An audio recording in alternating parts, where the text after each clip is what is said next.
پے در پہ نکاح کی صورت میں یہ یاد نہ رہا کہ پہلے نکاح کس سے ہوا تھا تو اس کا کیا حکم ہے۔ چنانچہ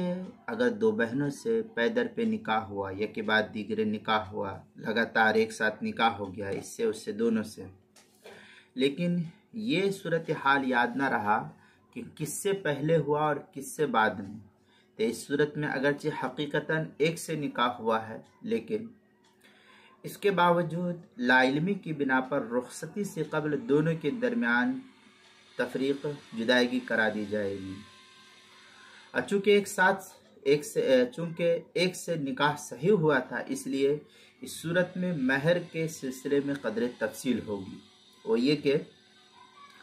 اگر دونوں کا مہر یکساں متعین ہوا تھا تو نصف مہر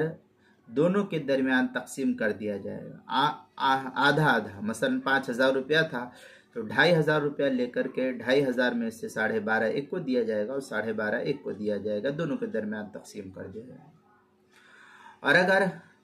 الگ الگ مہر متعین ہوا تھا تو متعینہ مہروں میں سے جو سب سے کم ہو اس کا نصف دونوں کے درمیان تقسیم کر دیا جائے گا، یہ تفصیل ہے۔